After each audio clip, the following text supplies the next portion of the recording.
Hello বন্ধুরা, তো নতুন ভিডিও নিয়ে চলে আসলাম। দেখো এই গিয়ার বক্সের অবস্থাটা কী হয়েছে। তো এটা একটা ইকো গাড়ি। তো এই যে ভাইয়ারা আমি খুলতে শুরু করে দিলাম, এই যে সেলফ খোলা হয়ে গেল। তো সব খোলা, সাপোর্ট লাইনটা খোলা হয়ে গেলো, এই যে সেন্সারের জ্যাক খুলে দিলাম। তো সবই খোলা হয়ে গেলো প্রায়। এবার গিয়ার বক্স নামাচ্ছি। নামানোর পরে আমি পুরো ভিডিওটা দেখাচ্ছি এর মধ্যে গিয়ার বক্সটা কী হয়েছে অবস্থা। এই যে গিয়ার বক্স বাইরে বের করে দিলাম, এই দেখো পুরো ঘুরছে না। এটা খুব আওয়াজ হচ্ছিলো গিয়ার বক্সটা।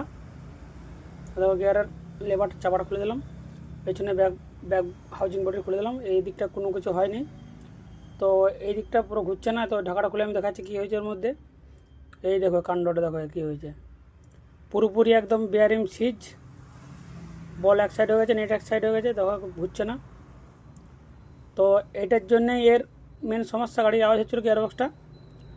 আর পুরোটা দেখাচ্ছে ভিতরে আবার কী হয়েছে, দেখা যাক কী হয়েছে। ওই এই দেখো পুরোপুরি গিয়ার অয়েল ছিল না, এই জন্য এরকম হয়েছে এটা। তো দেখো টপ পিনিয়নটা পুরোপুরি শেষ, আর কাউন্টারের পিনিয়নও শেষ। এই দেখো পুরোপুরি তেল না থাকার জন্যে বেয়ারিং নষ্ট, টপ পিনিয়ন নষ্ট, পিনিয়নগুলো সবগুলোই নষ্ট হয়েছে। তো এটার অবস্থাটা একদম পুরোপুরি খারাপ। তো এই যে দেখো বেয়ারিংয়ের পুরো কোলার বডিটা বাইরেটা বেরিয়ে গেলো।